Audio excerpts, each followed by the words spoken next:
अस्सलामुअलैकुम एवरीवन, कैसे हैं आप? सब ठीक ठाक हैं? तो यार आज हम लोग बात करेंगे कोविड-19 वैक्सीनेशन की। मुझे फ़र्स्ट डोज़ लग गई थी 25 मई को और मुझे जो वैक्सीनेशन लगी थी वो थी साइनोवैक। तो उसका जो सेकंड डोज़ का टाइम था वो एक्चुअली था 4 वीक्स, लेकिन शायद वो रिसेंटली गवर्नमेंट ने इसकी गाइडलाइंस रिवाइज़ की थी। वो maybe due to shortage of vaccination था, तो इन्होंने जनाब वो कर दिया 4 वीक्स से बढ़ा के 6 वीक्स।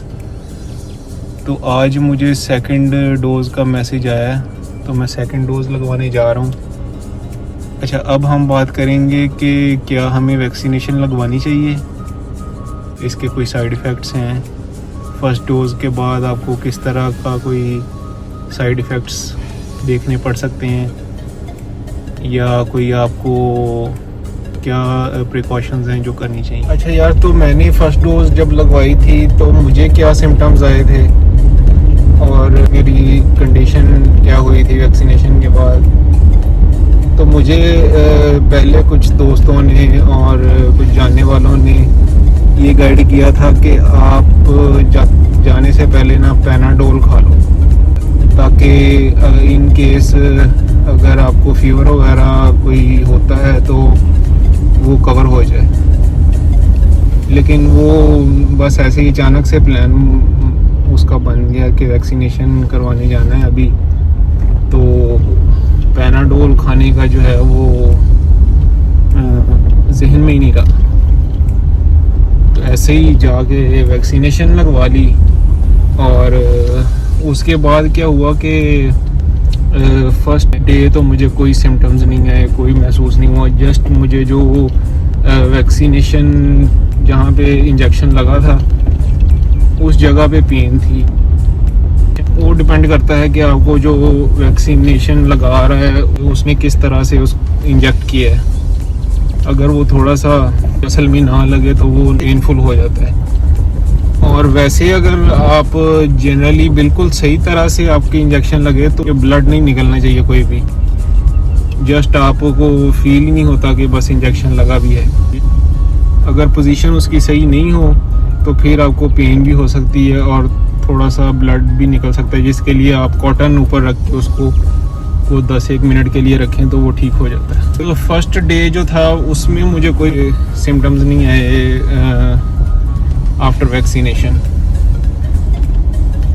अच्छा, एक चीज़ मैं बताता चलूँ कि मैंने जब वैक्सीनेशन लगवाई थी उससे एक दिन पहले डे बिफोर वैक्सीनेशन मेरा गले में हल्की सी खराश थी। फिर मैंने इतना बॉदर नहीं किया क्योंकि हल्की फुल्की थी खराश।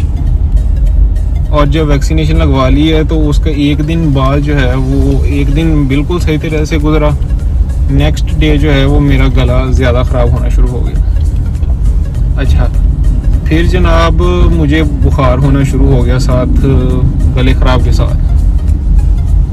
तो बुखार जो है वो तकरीबन मुझे कोई 5-6 दिन होता रहा है। फीवर होता था,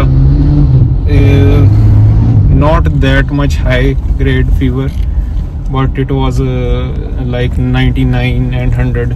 मुझे क्योंकि फीवर हो रहा था तो मुझे 1-2 दिन तो बस जस्ट मैंने पैनाडोल ली है। लेकिन जब 2 दिन के बाद 3 दिन मुझे लगातार फीवर हो रहा था, तीसरे दिन भी मुझे फीवर था, तो फिर मैंने कंसल्ट करके तो अपना चेस्ट एक्सरे करवाया।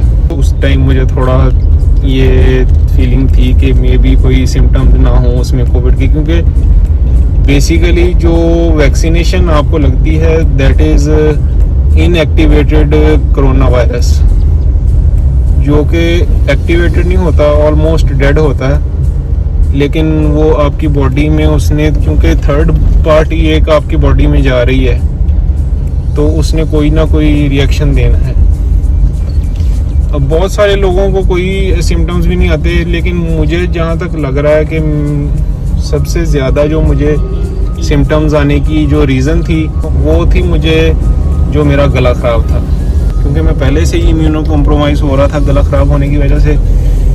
तो इस वजह से मुझे जो है वो वैक्सीनेशन से ज़्यादा सिम्टम्स आए हैं, ये भी रीज़न हो सकती है। उसके बाद फिर मुझे 3-4 दिन बुखार चढ़ता रहा है, तो प्रिकॉशनरी तौर पे मुझे 5 दिन लेनी पड़ी थी एंटीबायोटिक, क्योंकि मेरा बुखार सेटल नहीं हो रहा था। फिर तकरीबन 1 वीक लगा था मुझे मेरा बुखार सेटल होने में, लेकिन मेरा गला जो था ना, बुखार तो मेरा सेटल हो गया था लेकिन मेरा गला ठीक नहीं हो रहा था। तो गला मेरा ठीक होने में तकरीबन 2 वीक्स लग गए, क्योंकि जो सोर थ्रोट होती है, जिसे कहते हैं गला दुखना, वो जो पेन थी ना थ्रोट में, वो नहीं ठीक हो रही थी। तो वो सेटल होने में मुझे ऑलमोस्ट 2 वीक्स लग गए थे। मैंने अपने जो डॉक्टर से कंसल्ट किया था, तो उन्होंने तो यही गाइड किया कि एज सच, क्योंकि ये आपने वैक्सीनेशन आपको लगी है तो कोई डरने वाली बात नहीं है, इशू कोई नहीं है इसका। तो जी एवरीबॉडी, हम पहुंच गए हैं जनाब अलाइड हॉस्पिटल, और ये देखिए PMC के एग्जामिनेशन हॉल्स हैं और यहाँ पे वैक्सीनेशन हो रही है। तो इधर से हम अपनी सेकंड डोज लगवाते हैं। चलिए चलते हैं। ये देखें, ये एग्जामिनेशन हॉल्स हैं फैसलाबाद मेडिकल यूनिवर्सिटी FMU के, और ये देखें ये कैंप लगा हुआ है कोरोना वैक्सीन का। ये इधर अंदर वैक्सीनेशन हो रही है, और ये इधर जो है यहाँ पे आपको टोकन मिलेगा। इधर आपने अपना जो कोड आपको आया है SMS पे, वो आपने देना है, और इधर आपने ID कार्ड शो करना है, तो आपको जो है वो वैक्सीनेशन इधर से लग जाएगी। तो यार 42 डिग्री सेंटीग्रेड की गर्मी है, और मुझे लगा था कि रश नहीं होगा, क्योंकि सुनने में 1-2 दोस्तों से पता चला था कि अब रश नहीं होता, लेकिन रश वाली जो है वो तकरीर हुई। इतनी गर्मी में खड़े होना वो किसी अज़ाब से कम नहीं है। आपको मैं अभी दिखाता हूँ कि क्या सूरत हाल है, कितना रश है इधर।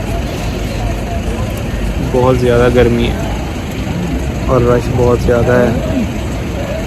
तो कोशिश करें कि ये 8 बजे तक होती है। मुझे ज़्यादा शौक़ चढ़ा था दोपहर को लगवाने का, तो आप लोग कोशिश करें कि अगर आपने वैक्सीनेशन लगवानी है तो शाम के टाइम आएँ, 6-7 बजे के बाद आएँ, 6 बजे के बाद आएँ, 8 बजे तक टाइम होता है, तो इजीली आपका मैनेज हो जाएगा।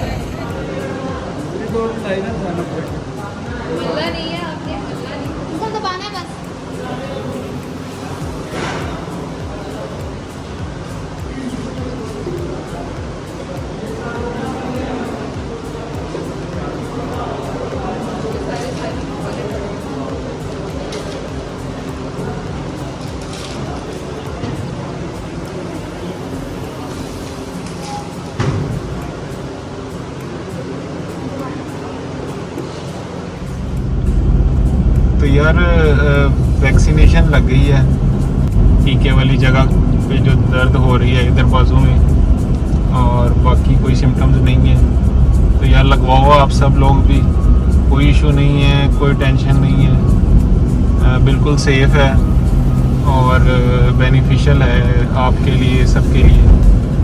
तो ज़रूर लगवाएं वैक्सीनेशन। उम्मीद है आपको ये वीडियो इन्फॉर्मेटिव लगी होगी।